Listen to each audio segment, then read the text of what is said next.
Hola a todos, bienvenidos a un nuevo episodio de PLF. ¿Cómo estás, Marcelo? Bien, muchísimas gracias y muchísimas gracias por la invitación. Un placer.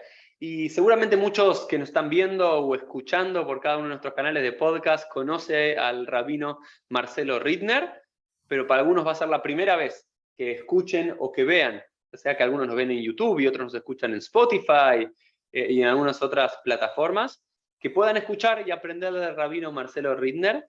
Y hoy lo invité para hablar sobre el duelo en el judaísmo, un poco cuáles son las tradiciones y las leyes judías en relación al duelo cuando perdemos un ser querido, pero por sobre todo creo que la parte más interesante de la charla no va a tener que ver tanto con que él nos enseñe al comienzo sobre todas esas tradiciones, costumbres y leyes sobre el duelo, sino por sobre todo su propia experiencia, ¿no es cierto? Su propia experiencia como rabino, acompañando seguramente cientos, si no miles, de personas que perdieron a un ser querido y cómo acompañarlos. Y también lo invité a Marcelo esto porque él escribió sobre este tema que también nos va a contar seguramente de su libro al respecto. Pero Marcelo, si te parece bien, comencemos como nos gusta comenzar en PLF, que vos nos puedas contar un poquito quién es Marcelo Rindner, así al reggae lejat, un poquito algo de tu biografía, así te podemos conocer de dónde viene tu Torah. Bueno, gracias, Uri. No me gusta mucho hablar de mí mismo. Yo siempre digo que mi currículum parece escrito por mi mamá, pero en realidad, eh, en esencia, soy egresado del Seminario Rabínico Latinoamericano. Comencé mi vida en el judaísmo activo a los 14, 15 años cuando Marshall Mayer llegó a Buenos Aires y el primer camp Ramá que se hizo en Laguna de los Padres, mis papás me obligaron a ir, digo obligaron porque eso fue realmente lo que sucedió.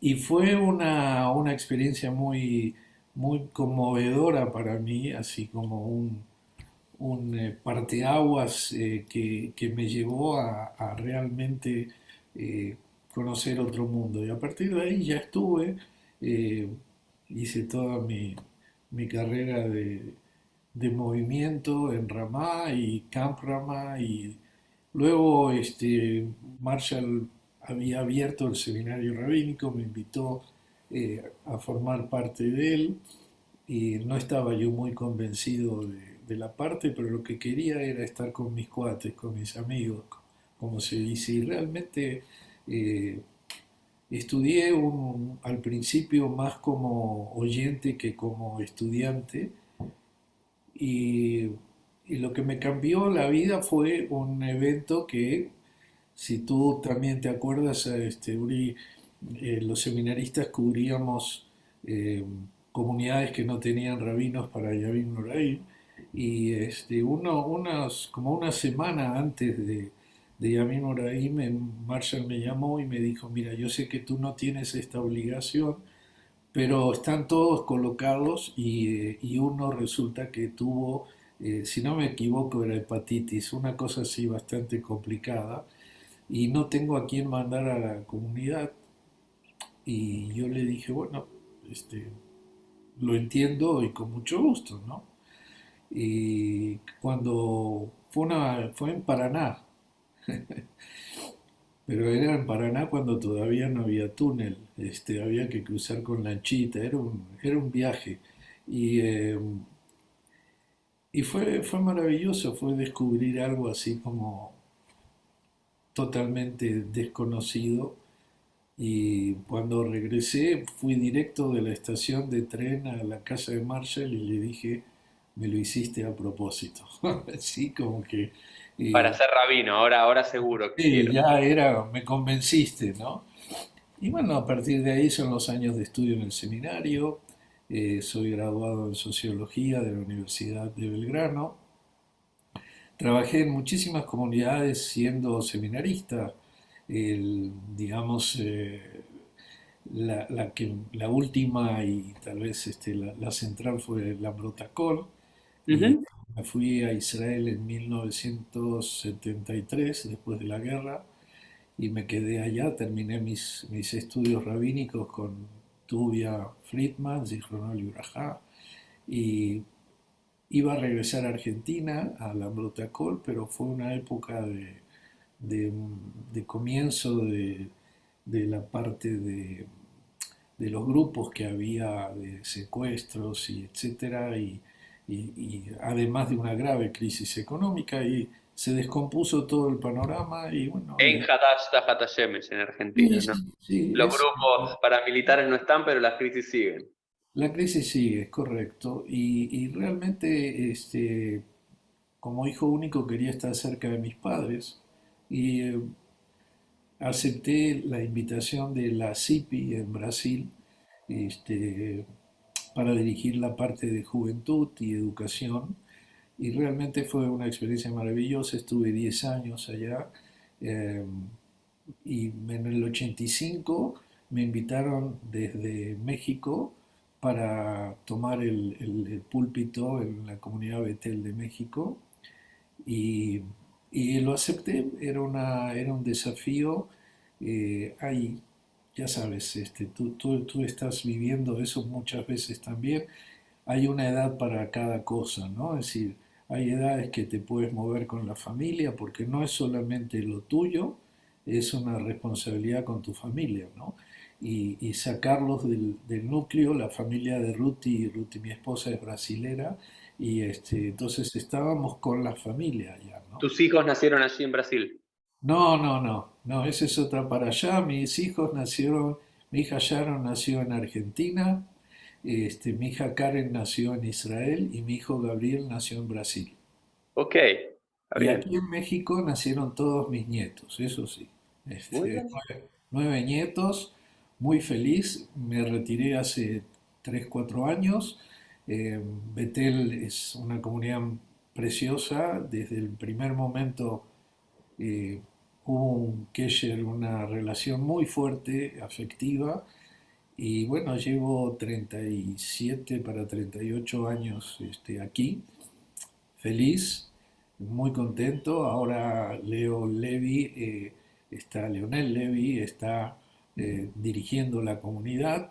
Él llegó conmigo en, creo que 2001, recién estaba graduado, estuvimos trabajando juntos, y ahora él continúa con el trabajo y yo me dedico a actividades como esta, sí, escribir libros, publicar, dar conferencias. Tengo un programa de televisión.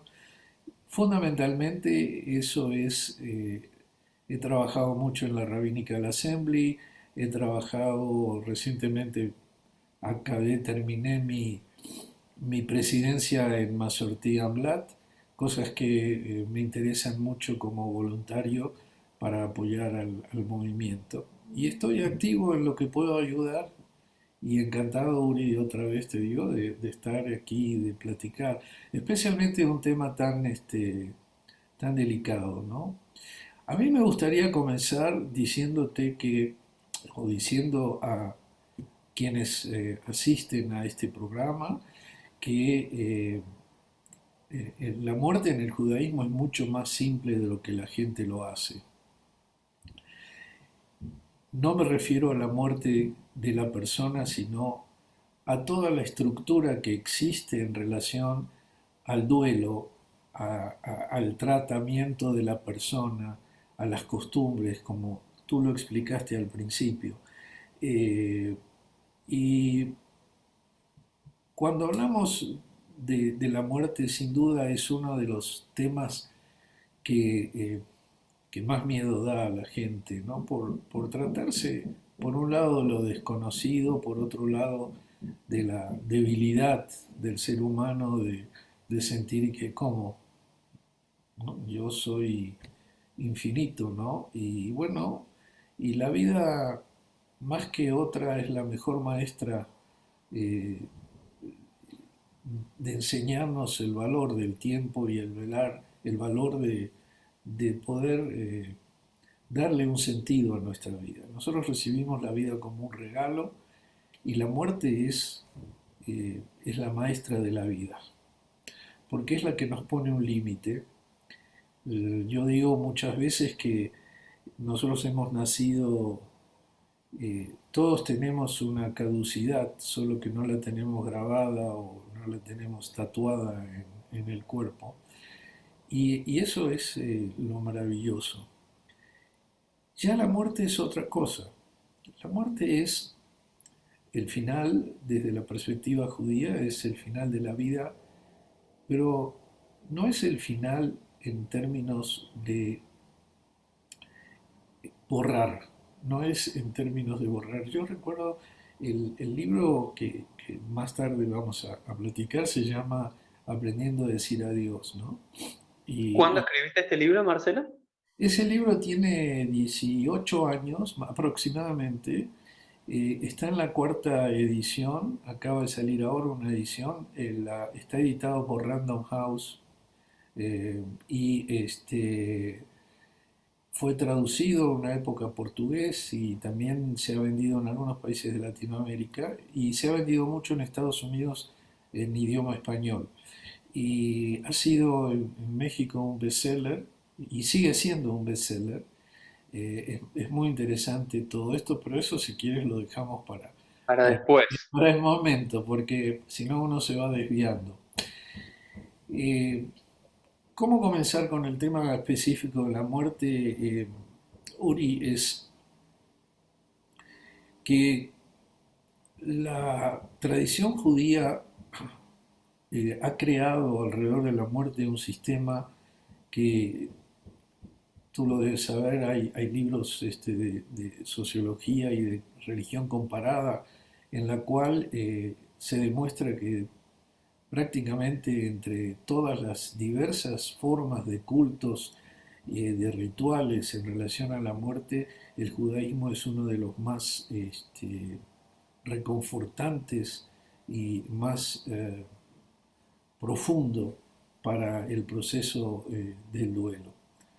Muchas veces a mí me ha tocado eh, recibir por el propio libro correos o comunicaciones con la gente y, y es una cosa sorprendente, por ejemplo, como en una religión como la religión católica hay una profunda crítica de las personas al abandono en la hora del ritual. Es decir, eh, y muchas veces uno ve y se sorprende que no existe, por supuesto existe un ritual, pero es un ritual diferente y específicamente lo que muchas veces eh, como judíos nos impacta es que al día siguiente o 2 días después la persona volvió al trabajo y a su vida cotidiana.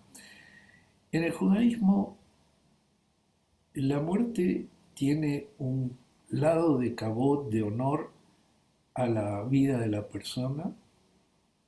Se nos enseña que la mitzvah o una de las principales mitzvot es el acompañamiento al difunto y se nos enseña que es la más importante porque no vas a recibir ninguna recompensa de esta persona.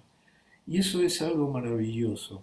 Y eso es algo que muchas veces, si estás en Israel, lo puedes notar, que pasa un cortejo fúnebre y hay gente que sale de los negocios a la calle y camina unos pasos detrás del cuerpo. Y eso es parte de una educación que hemos recibido. Por un lado, el tratamiento del muerto. Normalmente el proceso es que te pones en contacto con la gente de la Hebra Kadishá, de la comunidad que perteneces, y sí puedo decirte que existen diferentes funcionamientos rituales en diversos países de nuestro continente. Curiosamente, sin adelantarme, en México descubrí yo cosas que no conocía de Argentina o de Brasil o de Uruguay o de Chile, eh, y que son clásicas de México y de Panamá. Lo dejo como una curiosidad para en algunos minutos poderlo hablar. El primer momento, según nuestra tradición, es cuando eh, está la persona fallecida, pero todavía no fue enterrada. Y la ley, voy a hablar apenas de los puntos básicos porque si no nos vamos a ir mucho tiempo en esto. La ley dice que aquellos que son los enlutados directos, padre, madre, hijo, hija, hermano, hermano, esposo, esposa, eh, no han comenzado el duelo. Lo que a veces es una cosa que es difícil de entender, pero lo que dice es que están exentos del cumplimiento de algunas de las mitzvot porque están acompañando a su deudo, pero todavía no comenzó el duelo. O sea, según la tradición judía, desde que uno de los deudos, ¿no? En término hebreo de los Abelim, ¿no? Que normalmente llamamos los Sheva Krovim, los 7 familiares cercanos que están obligados, ¿no? Que esa es otra pregunta para hacerte. Hay una cuestión de que hay algunos familiares que están obligados a hacer duelo y luego hay familiares de segundo grado que uno no está obligado, pero que según entiendo, la halajá le permite a esa persona hacer duelo o no. Absolutamente, absolutamente. Esto es muy similar a decir Kadish, es decir, algunos están obligados a decir Kadish, pero todos pueden decir Kadish, ¿no? El principio es eso, esas son las personas que tienen la obligación de, más que hablar de una obligación, digamos, es a quienes el duelo se dirige, es decir, que afecta. O sea que según lo que tú dices, el duelo comienza en la tradición judía en el momento de la Kbura, en el momento del entierro y no antes de. Exactamente. En términos alágicos, comienza en el momento de la cura. ¿Cuándo? Cuando se cubre de tierra el kever y en ese momento, de acuerdo a la ceremonia que se realiza, ese es el momento en el cual comienza el duelo. ¿Y por qué? Yo quiero Sí, ir desde lo alágico tradicional a tus puntos de vista. ¿Cuál crees tú que es el mensaje de no comenzar el duelo hasta que el cuerpo no esté cubierto con tierra, digamos, a que no esté sepultado? ¿Por qué? mira, yo creo que hay mucha sabiduría en esto. Nuestros jajamín fueron realmente muy observadores y muy sensibles, aunque a veces en la discusión pudieran parecer que no lo eran. Yo creo que el primer momento es un momento en el cual tú no estás preparado para aquello que es el duelo. Lo que estás es resolviendo una situación que te absorbe y que probablemente no funcionaría si tuvieras que en ese momento sentarte, digamos así, o comenzar. Porque tienes el que ver de tener el que ver, uno se imagina que la persona fallece en la casa, pero sabemos que no necesariamente eso es una situación. Hay gente que muere fuera de su casa, hay gente que muere en un hospital, cuando puede pasar en otro país, puede ser que esté en otro, en fin, todo ese lado es como una preparación para tu duelo. Es decir, es cuando comienzas a organizarte para poder entonces estar en el momento en que se cubre y que es el momento que simbólicamente representa la separación, ¿no? Dejas de estar en un contacto visual, digamos así, con tu ser querido o con el cajón que lo está protegiendo. Y yo creo que ese es el simbolismo, ¿no? Es decir, como eh, la parte física de la persona ya está en este lugar que va a ser el lugar de su descanso. Y ahí es donde comienza entonces la, la afirmación, ¿no? De que algo ha cambiado. Y lo que ha cambiado es que tu ser querido ha partido. Y el que haya esa separación física lleva a un planteamiento de lo que es una sensación de pérdida. Y creo, si puedo interrumpir un segundo lo que me No, estás lo que contando, quiera. eh, como rabino muchas veces acompañando a familias en estos momentos de la vida, realmente, o bien cuando empieza a bajar el cajón, o bien cuando tiran las primeras paladas de, pie, Ah, de es- tierra. Ese es el momento donde hay una idea de lo que en la tradición judía llamamos en el ritual el tziduk hadin, la aceptación, ya sea con dolor, con inmensa pérdida, pero la aceptación de esa muerte es en ese instante, ¿no? Entonces es interesante también notar como en la propia halajá, ese es el instante en el cual pasás de ocuparte de el difunto a tratar de ocuparte de tu propio duelo. Entonces creo que lo interesante que vos planteabas antes, que muchas de las leyes del duelo tienen que ver con el difunto en sí, quien falleció, digamos, no dejarlo solo, ¿no? La idea del shomer, que debe haber alguien que siempre lo esté acompañando y asegurándose que esté limpio y todo lo que es el ritual de la tevilá, de la limpieza y demás. sí, Pero en ese momento, cuando uno baja el cajón, ahí cambia a el Nihum Abelim, donde lo más importante tiene que ver con reconfortar a los deudos, a los que quedan en este mundo, ¿no? Quien ya partió. claro. Lo que pasa es que, digamos, pasamos de un lugar al otro, pero hay una serie de pasos en intermedios. Es decir, desde que la jebra toma el cuidado del cuerpo, está justamente el primer dato como importante es que el cuerpo nunca debe estar solo, siempre tiene que estar acompañado. El segundo es el encender una vela en sentido de la presencia de Dios, en el sentido de la luz del alma, ¿no? Para Esa la, vela se enciende cercano donde está el difunto. donde está el difunto, correcto. También se encienden estas velas cuando se hace la Tará, que es otro ritual que también tiene que ver con la santidad del cuerpo, ¿no?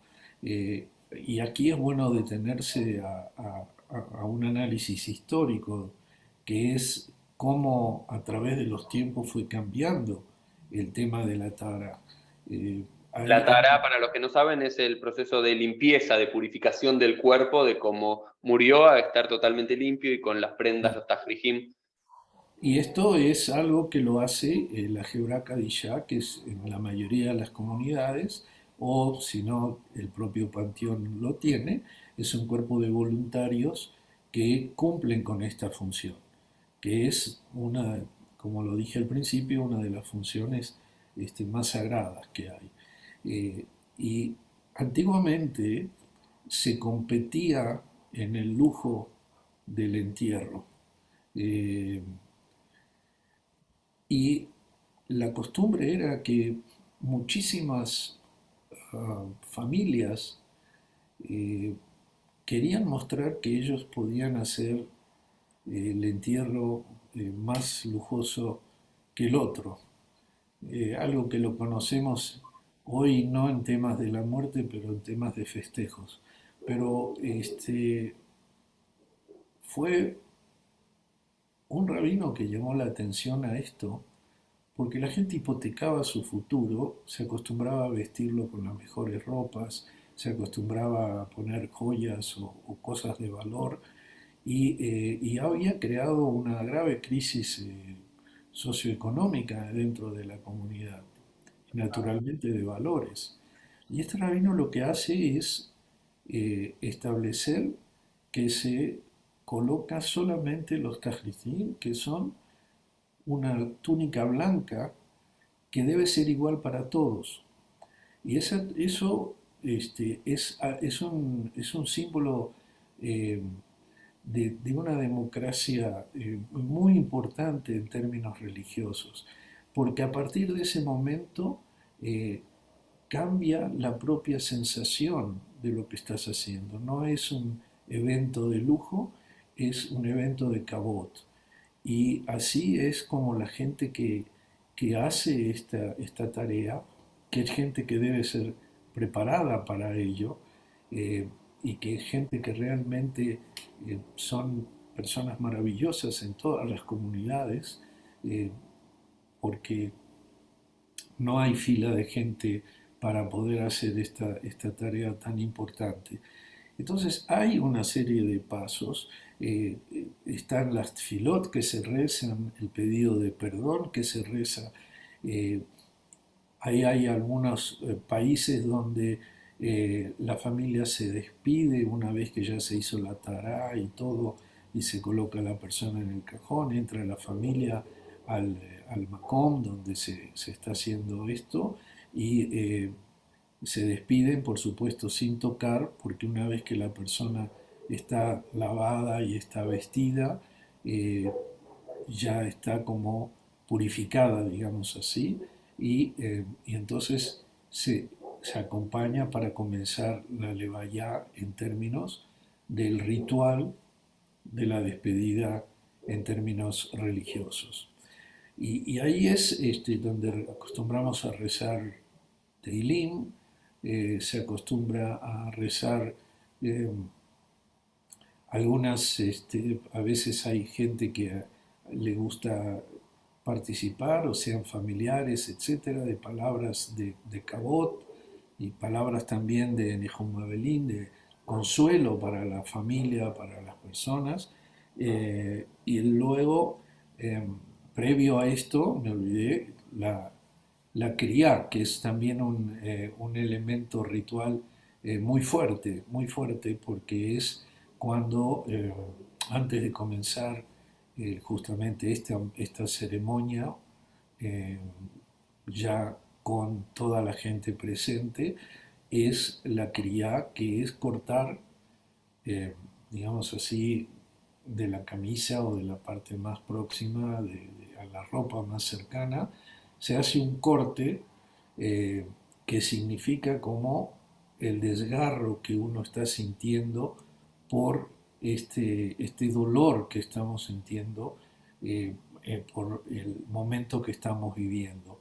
Es interesante, Marcelo, digamos, es así, sin lugar a dudas, quizás una de las prácticas más conocidas del duelo judío, ¿no? El desgarrar las ropas que representan nuestro desgarro, ¿no? Que, digamos, y generalmente se hace por los padres en el lado más próximo donde está el corazón, entonces como más incisivo aún es esa propuesta y también a veces lo que me llama mucho y me emociona mucho es pensar que es una práctica de duelo que está muy presente también en el Tanaj, que uno ve personajes de hace 3.000, 3.500 años, ya sea Jacob, ya sea el rey David y otros, haciendo la criá por otros familiares que fallecieron y poder conectarse con que hay una tradición del duelo, de tal como yo me desgarro las vestiduras por un ser querido que falleció, hace 3.000 años también se hacía, hace 3.500 porque otras muchas costumbres de duelo cambiaron, ¿no es cierto?, en la historia, y No, está bien no, que así sea, definitivamente. pero esa es muy poderosa, ¿no? Es justamente la quería es algo que sacamos del Tanaj. Tenemos los Shloshim también, es una ceremonia que tiene justamente sus fuentes bíblicas, ¿no? Que es también con Jacob, ¿no? O sea, los 30 días, como un momento de cierre. Y lo maravilloso de esto es, como dices tú, ¿no? Que estás hablando de miles de años, que no estás hablando del siglo pasado, y cómo se sigue transmitiendo esa esencia y esa tradición. Algunas de las tradiciones se han, por supuesto, ajustado, pero hay otras que son tradiciones antiquísimas, son antiquísimas. Y eso le da eh, una fuerza muy especial. Y por eso vuelvo a la frase que te comenté al principio de, eh, de cómo uno está preocupado desde la perspectiva judía en el dolor, no apenas en el ritual físico de la separación, sino en todo lo que implica para el ser humano que pierde un ser querido, especialmente en una sociedad como la nuestra, que somos educados a acumular y no a perder. Estos son símbolos muy fuertes. Y cuando tú ves este tipo de situaciones también crean un problema que podríamos también, si quieres, mencionarlo, pero crea un acercamiento de la gente y por lo menos, y ahí vuelvo al valor de la creación de la Shiva, que es el detenerte, el aprender a parar tu vida. Esa es una gran diferencia con otros grupos religiosos, sin desvalorizar nada, simplemente hablando de la perspectiva judía, que implica que algo que especialmente nuestra generación, o sea, nuestro siglo, eh, que es bajarle a tu ritmo y concentrarte durante 7 días en honrar la vida de alguien, dando también la posibilidad de ser consolado, ¿sí? La Shiva es la oportunidad para rezar con un minyan. Generalmente se hace en la casa del fallecido, a veces se hace en el templo, dependiendo de cada circunstancia, pero esos momentos son los momentos en que la gente siente la presencia de otro ser humano en una intensidad mucho mayor. ¿Por qué? Porque la persona que va te va a dar el abrazo. Eh, Hay una historia, si me permites, de Heschel que a mí me fascina. Y Heschel cuenta que una vez estaba, bueno, en realidad la cuenta el discípulo, que, que una vez Heschel le preguntó si no quería acompañarlo a ir a la Shiva de una persona que él admiraba mucho. Y el alumno le dijo que sí, que por supuesto, y entonces dice que viajaron de New York a New Jersey, o sea que fue un viaje como de una hora y que llegaron allá y cuando la persona lo vio al rabino Heschel, lo saludó y estuvieron, la persona empezó a contarle del papá, que era justamente el amigo de Heschel, y que estuvieron como una hora que este señor estuvo hablando, ¿no? Y cuando se fueron, el alumno le preguntó, rabino, dice, viajamos una hora de ida y una hora de vuelta, dice, y usted lo único que hizo fue escucharlo al hijo, este, pero usted no le dijo nada. Dice, no, y yo fui porque eso es lo que él necesitaba. Y en la Shiva no vamos por nosotros para quedar bien, sino que en una Shiva nosotros vamos para ayudar al otro, al que está con el duelo, con el dolor, a poder darle como un bálsamo de consuelo en el momento que está viviendo. Y eso es justamente, Marcelo, en la Gemara, ¿no es cierto? Al comienzo de Masejet Brajot, dice que el Zhar, que la recompensa por ir a un Beit al Minde, por ir a la casa de los deudos y demás, tiene que ver Beshtikuta, ¿no? Con el silencio. Con el silencio. Es el, Definitivo. Mira, ese es algo que yo siempre comento, ¿no? Inclusive tengo un capítulo en el libro, ¿no? Porque lo que la gente se olvida es que a dónde está yendo, ¿no? Y entonces se transforma en un evento social muchas veces y se pierde el sentido de lo que se está haciendo. Por eso nuestras propias tradiciones y nuestra propia ritual nos enseña que cuando tú vas y saludas, no debes empezar a hablar. Si el enlutado te habla, le respondes, pero no sacas conversación tú. eso ¿Por es qué? tan poderoso, esa idea tan poderosa que el primero que tiene que hablar siempre es el deudo. Digamos, Exacto, no es que vas a hablar del fútbol o de cómo está el clima y demás. Dejale al otro decir lo que quiera decir, ¿no? Es tan maravilloso esa halajá. exacto. Bueno, toda la parte de la visita a la Shiva es un evento, ¿eh? O sea, es un análisis sociológico que creo que siempre es actual. Pero bueno,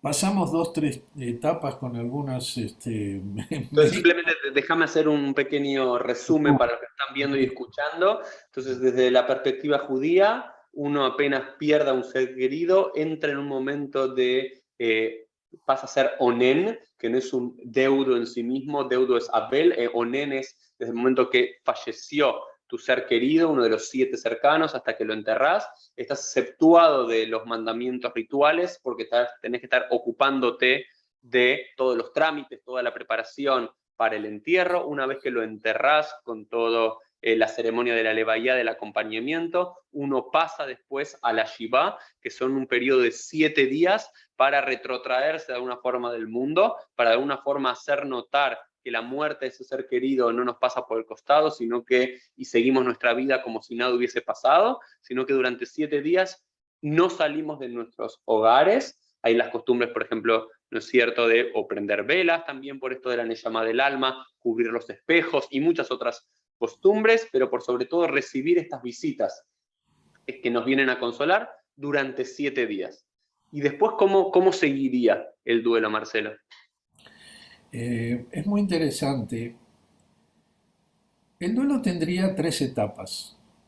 La primera que es la Shiva, la segunda que es los Shloshim, que son los 23 días que siguen hasta completarse el mes desde el momento del entierro, y la tercera es el Yortzeit, eh, que es cuando se cumple el año y también el recuerdo cada año en esa fecha. Eh, ¿Cómo podríamos representar estos 3 momentos? Y a mí me gusta mucho una enseñanza del Baal Shem Tov, que una vez sus discípulos le preguntaron que les hablara sobre la muerte. Y él dijo que la muerte tenía 3 momentos. Tiene el momento del llanto, tiene el momento del silencio y tiene el momento de la sonrisa. Y sus discípulos reaccionaron como diciéndole, a ver, dice, ¿cómo puedes hablar de sonrisa cuando estás hablando de la muerte? Y el Baal Shem Tov les dijo, mira, el duelo en el judaísmo tiene 3 momentos. El primero que es el llanto, que es el momento cuando enfrentas la noticia, enfrentas la situación de que tu ser querido parte de este mundo. Y es el llanto porque el llanto son las palabras que no podemos formar y que nos llevan a expresar el dolor de esa manera. Y cuando lo estamos haciendo, estamos expresando justamente todo ese dolor. Dice, pero las lágrimas pasan. Y cuando terminas la Shiva, que te levantas y vuelves a tu acción diaria, a tu vida diaria, por supuesto estás con esa tristeza. Y entonces pasas del llanto a la introspección. Dice, la introspección es justamente cuando cada uno empieza a tratar de ver las partes de ese rompecabezas que nos acaban de volar en pedazos y empezar a ordenarla. Y esa introspección es justamente el momento del silencio, cuando vas recuperando tu historia, vas recuperando tu relación, vas recuperando cada uno de los elementos que hacen a ese dolor que estás viviendo. Dice, el tercero es el Yortzeit, cuando ya ha pasado cierto tiempo y puedes rescatar las sonrisas de las cosas que mejor recuerdas y que más recuerdas con la persona que tú amabas. Y eso es justamente, creo yo, las 3 etapas en el duelo. Por supuesto, hay toda una serie de leyes sobre qué se puede hacer y qué no se puede hacer.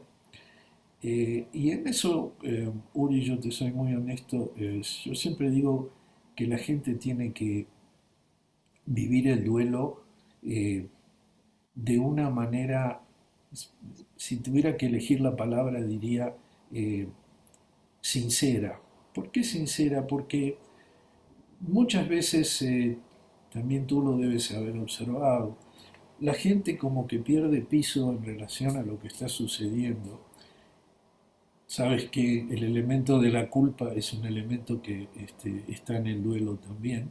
Y la gente empieza eh, a hacer cosas que en su vida nunca tuvieron sentido, y quiere cumplirlas. Te doy un ejemplo de algo que me pasó una vez en México, hace ya muchísimos años, ¿no? De una señora que perdió a su padre y, era una señora que venía para Yamin Noraim, a la sinagoga, me refiero, no era una persona observante ni nada, ¿no? Y cuando llegué a la casa, este, estaba sentada en un banquito que había mandado hacer especialmente de un día, o lo buscaron de un día para otro, porque un rabino de la Cábala le dijo que tenía que estar sentada a una altura de 49 centímetros. Entonces, eso fue el mayor valor que ella dio a ese duelo.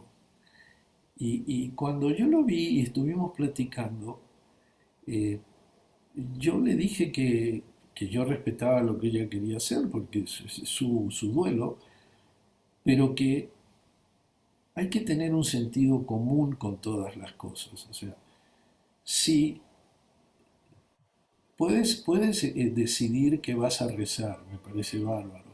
Puedes decidir que vas a cambiar un montón de cosas, que vas a darle tiempo a la vida comunitaria o como voluntario en algo porque tu ser querido lo hacía y tú quieres. Todo eso es maravilloso.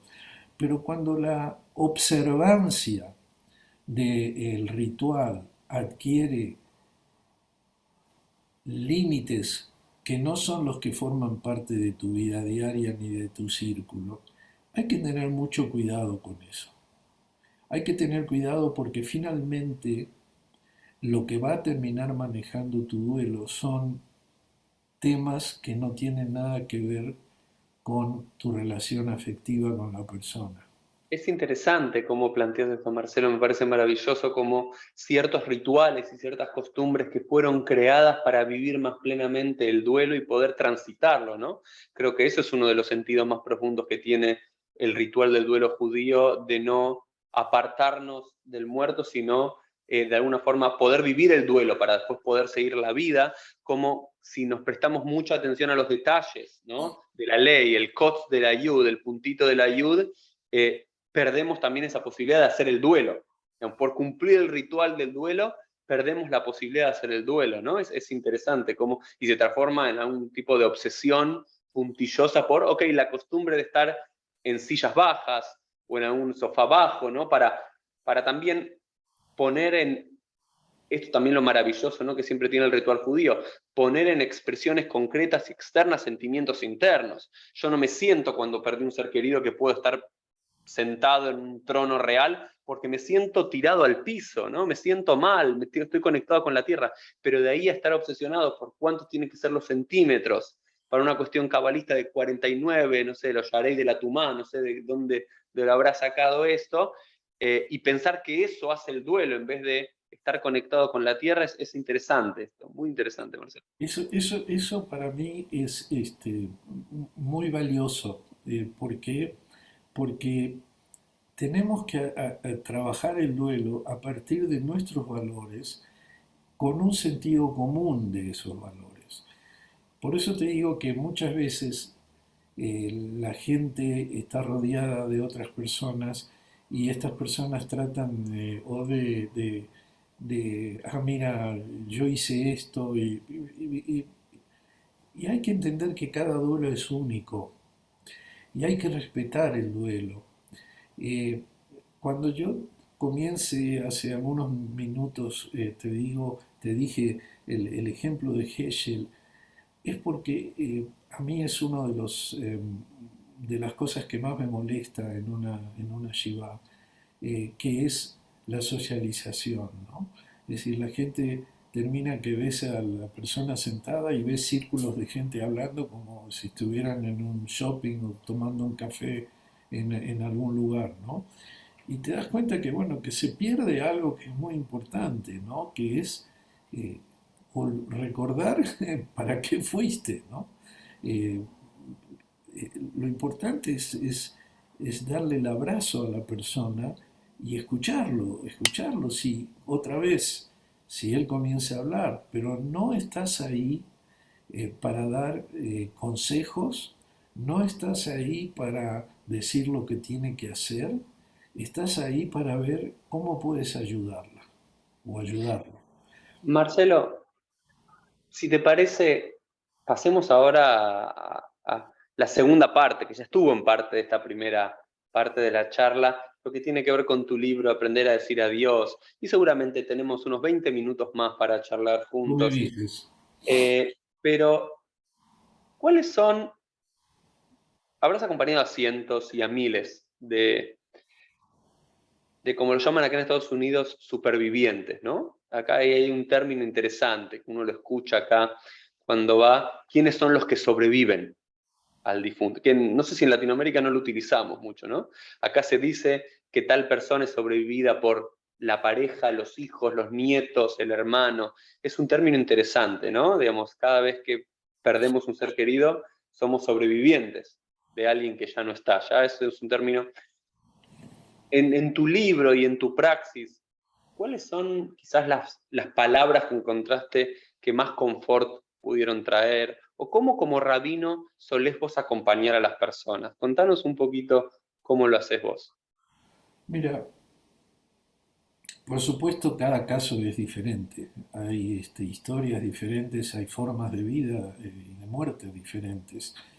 Pero en general, digamos, si trazamos una línea, eh, la esencia es que sientan el abrazo. La esencia es hablar lo menos posible y que la persona te escuche. Eh, no dar consejos. Esas declaraciones como, bueno, el tiempo te va a ayudar. O sea, que la persona que va a hacer la visita no se sienta en la obligación, que tiene la obligación de estar haciendo afirmaciones o declaraciones, porque la persona no te está escuchando. La persona lo que te va a escuchar es probablemente si le dices, cuéntame de tu papá, o háblame de tu mamá, o cuál fue el momento más bonito con tu marido. Pero no tratar de volvernos consejeros, que es digamos, lo que estamos haciendo es una mitzvah, pero no tenemos que actuar como profesionales en esta mitzvah. La persona si te vio se va a recordar que tú estuviste. No es porque le vas a dar más palabras. Yo normalmente lo que hago es eso. Trato de que la gente hable, que la gente hable. Trato de evocar algún momento en el cual yo también pude haber participado, que implica un concepto de integración entre tu figura como rabino con la familia, como un momento de vida, ¿no? Eh, Te voy a contar rápidamente porque esto sucedió ayer en una levaya. La persona que falleció es una señora fue una señora de 87 años, una, eh, una persona, una doctora que era anestesióloga de pediátrica. Una mujer brillante, tuvo un accidente hace un año y finalmente perdió la vida y ayer fue un entierro. Y, y durante el entierro eh, siempre hay lugar a manifestar que si bien estamos tristes, también debemos agradecer y celebrar la vida de la persona a la cual despedimos. Y ese es un lado que yo trato siempre de aplicar, porque eso es lo que la gente necesita. No necesita consejos, necesita un abrazo, necesita sentir ese abrazo y necesita buscar unas palabras. Entonces ayer la familia con la que tengo una relación de muchísimos años eh, estaba hablando de esto y hablaron sus hijos, hablaron sus nietos, etcétera. Y cuando me tocó hablar a mí dije, yo también quiero contar una anécdota. Y decía que la autora y yo nos relacionábamos muy bien y que habíamos creado una palabra de saludo entre nosotros. Y entonces yo la llamaba a ella colega y ella me llamaba colega a mí. Y esto lo conté en la Shiva, en la Levaya, ¿no? ¿Por qué? Le digo, porque éramos colegas, porque yo duermo a la gente en el shul y ella duerme a la gente en el quirófano. Hubo una risa espontánea, lo que no es faltar el respeto al momento, sino al contrario, mostrar el lado humano de la persona, ¿sí? Mostrar que tú tenías una relación con la persona y fundamentalmente mostrar la simpatía tuya con el dolor de la familia en este momento. Entonces, ese es algo que yo creo que es muy importante. La presencia de la gente es muy importante y la forma en que puedan ayudar más es diciendo menos. Y Marcelo, hay quizás dos tipos, ¿no? de muertes, hay muchas, pero una es en la vejez, luego de alguna enfermedad larga, donde uno también tiene el tiempo para despedirse, ¿no? Y ahí yo siempre recuerdo el famoso Midrash que nos cuenta que hasta que creo que fue Jacob, ¿no es cierto? Hasta que Jacob vino a este mundo no existía la enfermedad. No me acuerdo si en el Midrash era Jacob o Itzhak, creo que era Jacob, que no existía hasta que no llegó Abraham no existía la vejez y hasta que no Sí. llegó Jacob no existía la enfermedad. Entonces la gente directamente un día para el otro moría siendo joven. En cambio, cuando uno se empieza a ya parecer más viejo y canas salen y ya comienza a andar no en dos patas, sino en tres patas, uno da una idea de que la finitud de la vida se aproxima y que también una enfermedad nos da el tiempo para despedirnos, ¿no? Hay mucha gente que se queja, ¿no es cierto?, de por qué mi ser querido tuvo que sufrir estos meses de enfermedad y demás, y a veces, y Primera también pregunta. están los que de repente fallecen de, no sé, un paro cardíaco, de un accidente, Dios no lo quiera y demás, que no le da ese tiempo a despedirse. Por lo cual, la muerte nunca llega en el momento justo, pero por lo menos una enfermedad nos da tiempo para que la persona pueda arreglar su casa, ¿no? Como está escrito en el Talmud, digamos, poder decir lo que quiera decir y que la gente también se pueda despedir. Pero también están esas muertes que son esas muertes más difíciles que Trágicas. para nosotros como clérigos, que son los de gente joven y casi de repente, de una enfermedad muy corta o un accidente. ¿Cómo lidias?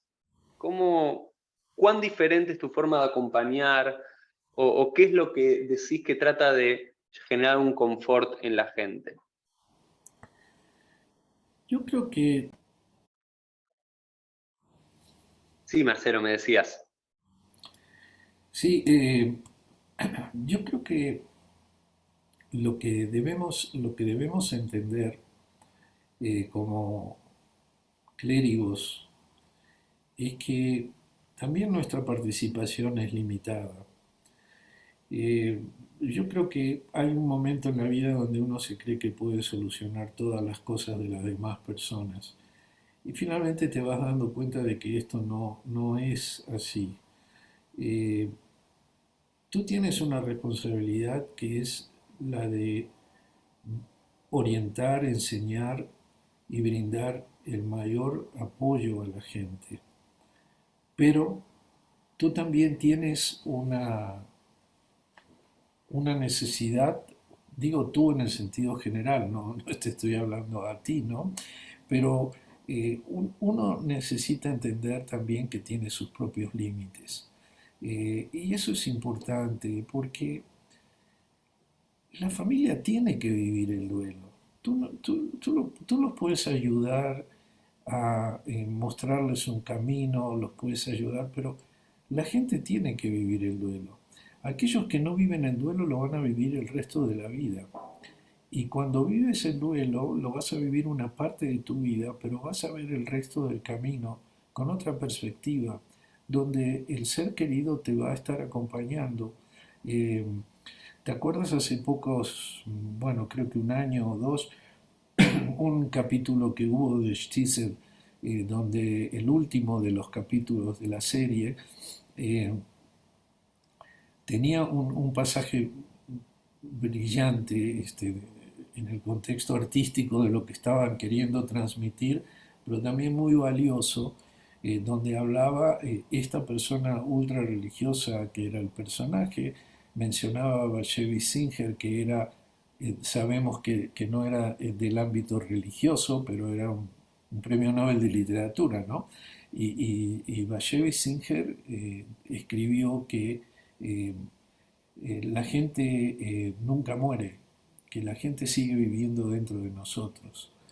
Entonces, eh, es un concepto que yo siempre he tratado de transmitir, porque creo que ese es el ancla para ayudar a la gente a trabajar el duelo. La gente tiene miedo de la oscuridad, y, y, eh, pero ellos mismos tienen que llegar a prender la vela, la luz, porque es un proceso que tú no puedes pasar por otro y que otro necesita también eh, encarar.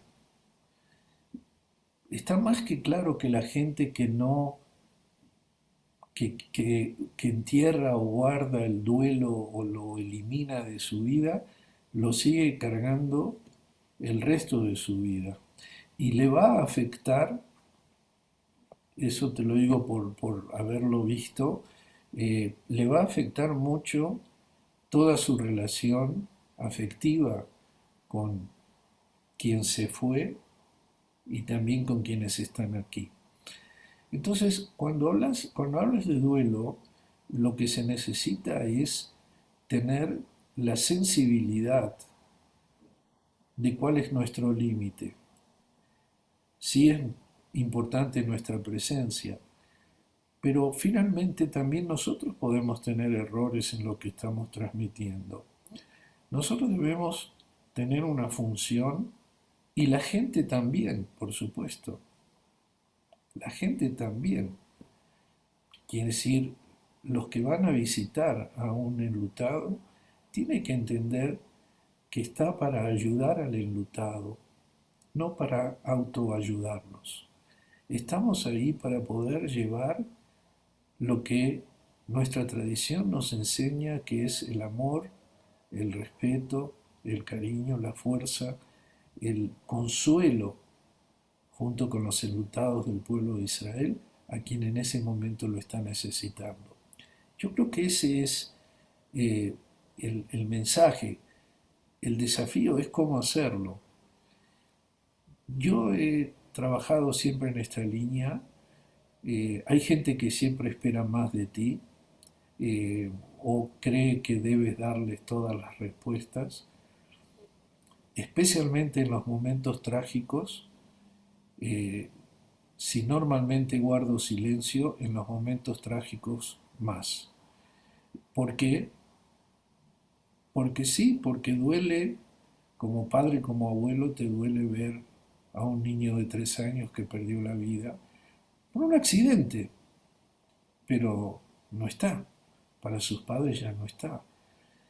Y muchas veces el trabajo nuestro debe ser tratar de trabajar con los padres, porque muchas veces cuando hay ese tipo de situaciones, los padres eh, terminan en un conflicto donde ellos mismos se pierden, ¿no?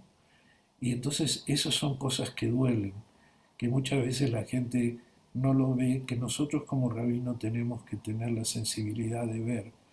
Ayudar puede ser ayudar a la familia, pero ayudar puede ser no necesariamente estar dando clases de consuelo, sino estar, que la familia pueda decirte eh, groserías, no dirigidas a ti, sino que por el propio enojo que la vida les da, y que te pueden decir: yo pensé que Dios era mi amigo, y ahora no creo más en Dios, que son frases muy comunes. Y no hay que contestarlas, porque la persona tiene todo el derecho a estar enojada. La, es decir, la respuesta es la continuidad de la relación con la persona que ella misma va a terminar dándose cuenta de que fue un exabrupto, que fue esto, que fue lo otro. Pero nosotros no somos jueces, nosotros estamos para ayudar. Nosotros no somos la autoridad, Dios es la autoridad. Y en la medida en que rabinos y gente que va de buena voluntad, porque hay mucha gente que va de buena voluntad pero no sabe cómo comunicarse.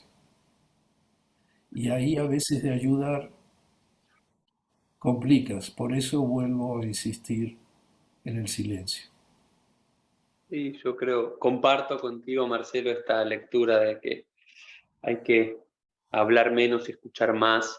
Y también esta idea de que Dios no necesita de nosotros para justificarlo, digamos. No, no estamos acá como eh, Abogados, abogados de Dios, ¿no? Eh, si alguien se enoja con Dios, tiene derecho a enojarse, deja de creer en Dios, tiene derecho a hacerlo. Eh, y nosotros, nuestro rol como clérigos no tiene que ver con ser sus justificadores, sino ser acompañantes, ¿no? Y por eso el tema de levaya es acompañar, literalmente, ¿no? claro. Entonces, yo encuentro mucha hermosura y mucha sabiduría realmente en nuestra tradición en cómo enseñarnos a acompañar en el duelo. Y esto que repetís una y otra vez, que hay que hacerlo más en el silencio, creo que eso como clérigos tenemos que repetirnos todo el tiempo, ¿no? Porque muchas veces somos tentados a decir más, a tratar de decir, bueno, esta frase que le dije a tal familia le sirvió a ellos, entonces también hago un copy-paste, se la digo a otra familia y termino o lastimando o no generando nada positivo en lo que digo. Así que comparto, ¿no? Esta idea del silencio. Y para terminar, Marcelo, ¿qué te llevó a escribir el libro Aprender a decir adiós? ¿Qué fue de todos los temas, ¿no? Que como rabino vivís, ¿qué te llevó a escribir un libro sobre el duelo en el judaísmo? Eh, en realidad, cuando empecé a escribir el libro, lo había imaginado como un homenaje mío a mis padres. Este, yo sigo siendo sensible a este tema porque sentí que a medida que lo fui escribiendo, que me estaba yendo a otro lado, ¿no? Que ya estaba haciendo un trabajo de consuelo más generalizado. eh, y lo que pretendí era tratar de transmitir lo que había aprendido a lo largo de los años. Y me basé en textos de colegas, en textos de a veces anónimos, a veces textos propios, indudablemente también. Pero lo que buscaba era justamente lo que más a veces me da tristeza, ¿no? Y que es la soledad de la gente, el duelo en la soledad, ¿no? Mucha gente vive la soledad del duelo y, y no tiene muchas herramientas. Y creo que eh, hay gente que nos enseña cosas profundas y bellísimas con las cuales podemos responder.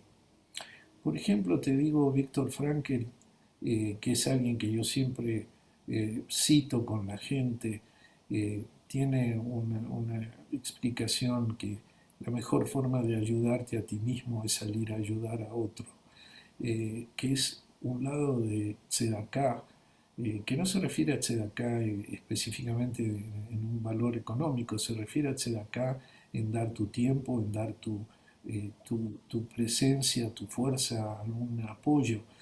Eh, Te cuento en un segundo que aquí en Betel tuvimos hace muchos años justamente una niña que perdió su vida en un accidente Lo de y los zapatos, ¿no? los zapatos. Bueno, eh, Pero cuéntalo. Yo cuando estuve ahí en la comunidad Betel, me acuerdo que el rabino Leonel Levy me llevó a ver para, lo que para ver con el eso. proyecto, correcto. Entonces, mira, ahí surgió este proyecto porque la mamá vino un día y nos preguntó, eh, ¿qué hacemos con los zapatos? Tiene zapatos que ni ha usado la niña. Y entonces, dice, y la tradición judía dice que no se puede dar los zapatos, que puedes dar todo, a la ropa, todo regalar, pero los zapatos no se puede dar. Bueno, esto es un tabú en todo el mundo judío, no solamente en México. Eso es algo que se conoce, que la gente muchas veces todavía te dice, ¿no? ¿Cómo los zapatos no? Bueno, aprovecho para aclararle a la gente que esta tradición surge de la plaga que hubo justamente en Europa, ¿sí? Y que los rabinos establecieron eso porque el zapato transmitía el contagio y por lo tanto lo que hicieron con eso es evitar que más gente se contagiara. Lo que pasa es que nadie modificó eso después y queda como un principio. Entonces, nosotros decidimos que no, puedes hacerse de acá. Y de ahí surgió la idea de hacer un proyecto que se llama TAM, la niña se llamaba Tamara, donde recaudamos zapatos, un grupo de mujeres amigas de esta señora y otras que se han voluntariado, han transformado este momento de dolor en algo eh, maravilloso porque le ha dado vida a la mamá, al papá y a los hermanos y a todos los amigos. Y cada martes a la mañana vas a venir a Betel como tú lo hiciste y vas a encontrar un grupo de 15, 20, a veces 25, 30 mamás que están limpiando zapatos, desinfectando zapatos, clasificando zapatos y envolviendo o empacando. Y esto se distribuye a lo largo y ancho del país, por supuesto fuera de la comunidad judía. Esto es algo que es para ayudar a la gente descalza. Y entonces, por ejemplo, tiene reglas como que no se acepta dinero. Si quieres donar, vas y compras los zapatos que tú quieras donar y los entregas. Eso es lo que cité de Frankel y este es un ejemplo maravilloso de cómo algo que puede darte la sensación que termina con tu vida, te muestra un nuevo comienzo. Te muestra cómo hacer una transferencia y transformar ese dolor en algo que te consuela y como decía el Baal Shem Tov, y te puede hacer sonreír. Yo creo que ese es el mensaje que tendría que darte, Uri. No sé si tienes alguna pregunta específica o algo, pero No, no, yo creo que con esta anécdota me parece que es muy ejemplificadora, ¿no es cierto? De cómo también darle sentido a los rituales, no solamente vivir el ritual, sino aprender el origen de esos rituales en relación al duelo, no volvernos obsesionados por los rituales, sino darle el sentido pleno a cada uno de ellos y como de vuelta, no decir mucho, pero hacer más, ¿no es cierto? No tiene que ver con llenar al mundo y a los deudos de palabras, sino transformar un objeto en algo que pueda dar vida, me parece una hermosa reflexión para concluir juntos. Así que Marcelo, desde acá, desde PLF, te agradecemos por estar, por acompañarnos y bueno, vamos a poner el link del libro Aprender a decir adiós. a tus Así, órdenes. así que muchas gracias y bueno, todos nos vemos en un próximo episodio de PLF. Chau, chau. Gracias.